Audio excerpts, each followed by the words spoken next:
عليكم السلام أحبتي، أهلا وسهلا بكم في برنامجكم لحظات قرآنية. وهذه الحلقة رقم 852، ونحن في محور مستحقي الزكاة الرسمي. ونتذكر قوله جل وعلا: إنما الصدقات للفقراء والمساكين. تعرضنا للفقراء في الحلقة السابقة، واليوم نتعرض للمساكين في هذه الحلقة وما بعدها. أولا، من هو المسكين؟ هناك احتياجات أساس للإنسان، أهمها أو أولها حاجته للهواء للتنفس. لا يستمر الإنسان حيا إذا منع من تنفس الهواء بضع دقائق. ومن أجل هذا فالهواء مجانا. وتخيل يا أخي المؤمن لو أن مستبدا شرقيا كانت بيده سلطة توزيع الهواء على الناس ما عاش أحد من الناس. بعد هذا الماء، لا يستطيع الإنسان أن يعيش بدون الماء بضعة أيام، ومن أجل هذا فالماء شبه مجاني. بعد هذا الطعام، لا يستطيع الإنسان أن يعيش بضعة أيام بدون طعام، لا يستطيع. من هنا بقى فالحاجة للطعام هي دي الحاجة رقم 3. بالتالي عندنا مفتقر إلى الطعام، إلى أن محتاج إلى أن يأكل عدة وجبات أو وجبة واحدة في اليوم. حين يصل الإنسان إلى الافتقار إلى الطعام يكون مسكينا. فالمسكين هو الفقير الذي يحتاج إلى الطعام. ليس مهما هنا السبب. قد يكون لا يستطيع أن يجد الطعام بسبب لا يجد عملا، بسبب عاهة، بسبب مرض. أيضا يمكن أن يتوقف حصوله على الطعام يوميا بسبب خاص به. يقول سبحانه وتعالى: أما السفينة فكانت لمساكين في البحر، مساكين يعملون في البحر. دول مساكين عندهم سفينة، لكن يتوقف طعامهم على ما يحصلون عليه يوميا. ممكن يمر يوم دون أن يجدوا طعاما بسبب هذا، فهم مساكين.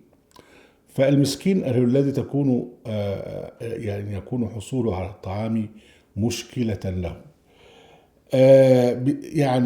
إذا توقفت حياة الإنسان على الطعام وأصبح الطعام مشكلة له، هنا يكون ذليلا.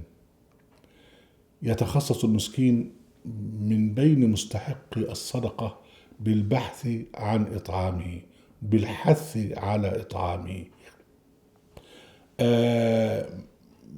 ما يدل على ارتباط المسكين بالجوع والحياة طعامه. ونعطي أمثلة. عن كفارة الظهار يأتي من الخيارات إطعام 60 مسكينا، فمن لم يستطع فإطعام 60 مسكين. لمن يشق عليه الصيام أن يفطر إذا قدم فدية وإطعام مسكين، وعلى الذين يطيقون فدية وطعام مسكين. في كفارة اليمين: لا يؤاخذكم الله باللغو في أيمانكم ولكن يؤاخذكم ما عقدتم الأيمان، فكفارته طعام 10 مساكين من أوسط ما تطعمون أهليهم أو كسوتهم أو تحرير رقبة. من اغتصب في الحرم: يا الذين آمنوا تغتصبوا وأنتم حرم، ومن قتل منكم متعمدا فجزاء مثل ما قتل هديا بالغ يحكم به ذوى عدل منكم هديا بالغ الكعبة، أو كفارة طعام مسكين. إذا إحنا عندنا دلوقتي إن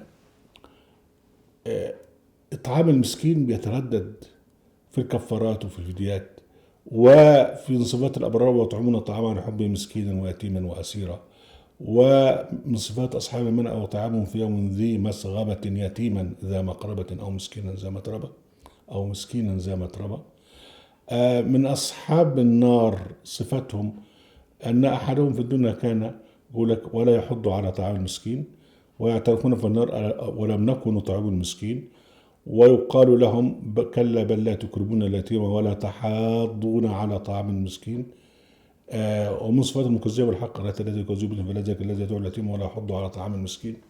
هنا الحض على طعام المسكين. يعني حكاية الحض على طعام المسكين والحث على طعام المسكين وارتباط المسكين بالطعام، بالجوع للطعام، ده معناها بقى ان هو يعني مرتبط بهذا. وطبعا بيدخل المسكين بقى بهذه الصفة، يستحق أن يكون محروما، أنه محروم من شيء مهم جدا وهو الطعام. وكده والذين في أنهم حق معلوم للسائل والمحروم، وفي أنهم حق للسائل والمحروم في سورتي المعارج والذاريات، يدخل في ذلك المسكين، فهو له حق، وحق في أن يأكل.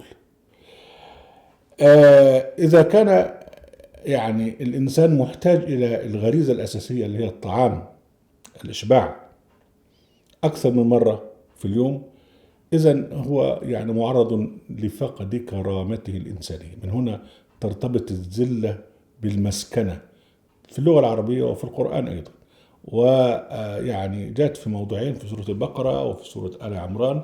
وضربت عليهم الذلة والمسكنة. ضربت عليهم الذلة أينما ثقوا إلا بحبل من حبل الناس وباءوا بغضب من الله، وضربت عليهم المسكنة. من أعراض البلهارسيا العقلية عند جماعة السنيين إن هم يعني نسبوا حديثا للنبي يقول: اللهم احيني مسكينا وامتني مسكينا وحشرني في زمرة المساكين. دول نسوا أن المسكنة تدل على الذلة، وهذا لا يليق بخاتم المؤمنين على الإطلاق، لأن الله سبحانه وتعالى قال: ولله العزة ولرسوله وللمؤمنين ولكن المنافقين لا يعلمون. طبعا هنا بقى المنافقين أولئك الذين صنعوا هذا الحديث. المسكين كونه مسكينا هو مستحق لأن نطعمه، ولأن نحث على إطعامه، ولأن نحض على إطعامه. قد يكون على غير الدين، على غير المذهب، على غير هوانا، هذا لا يهم. أهم شيء أن يكون مسكينا بالضبط كباقي المستحقين. المهم شيء أن يكون فقيرا، أن يكون ابن السبيل إلى آخره. المهم شيء أن هو الصفة بتاعته التي تؤهله لأن يأخذ حقه في الزكاة الرسمية. بالتالي بقى لما نتصور أن في دولة إسلامية، لابد هذه الدولة الإسلامية أن تكفل إطعام المساكين بحيث لا يكونوا مساكين. وده موجود هنا مثلا هنا في أمريكا. هنا الموضوع ده مهم جدا، وفي يعني محلات للإطعام، الطعام السخن، وفي محلات كتيرة موجود فيها الأكل مجاني لمن يشتري، بس يروح يقدم ما يثبت أنه هو محتاج ويروح وياخد. والأمريكان اللي هم الناس المحترمين عمرهم ما يذهبوا إلى هذه الأماكن أبدا. اللي بيذهب لها بقى الناس اللي هم المهاجرين اللي زينا، يعني لما يكونوا محتاجين. وطبعا في حاجة اسمها فود ستامب، يعني كوبونات أكل تاخدها وتروح تشتري بيها من المطاعم، من المحلات إلى آخره. هنا الاهتمام بإطعام المساكين.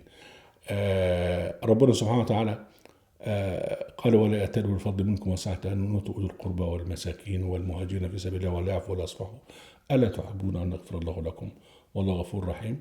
الآية 22 من سورة النور. أنا بأجد هذا هنا في أمريكا. لا يهم لونك، لا يهم كذا، أهم شيء أن أنت محتاج. إذا كنت مهاجر بتأتي بيصرف ليك بعد لما تاخد الموافقة، يصرف ليك فود ستامب، يصرف ليك معونات إلى آخره. طبعا في كندا أكثر من هذا، وفي أوروبا أكثر من هذا. وهم يعني هم ينفذون شريعة الإسلام في معظمها هنا بدون أن يقرأوا القرآن. ونحن في أوطاننا، في المحمدين في أوطانهم، هم ضد، يعني هم أضداد لما قاله رب العزة في القرآن الكريم. أهلا وسهلا بكم أحبتي في برنامجكم من لحظات قرآنية، وفي قناة أهل القرآن وفي موقع أهل القرآن. لا تنسوا المشاركة بالشير واللايك، وعليكم السلام.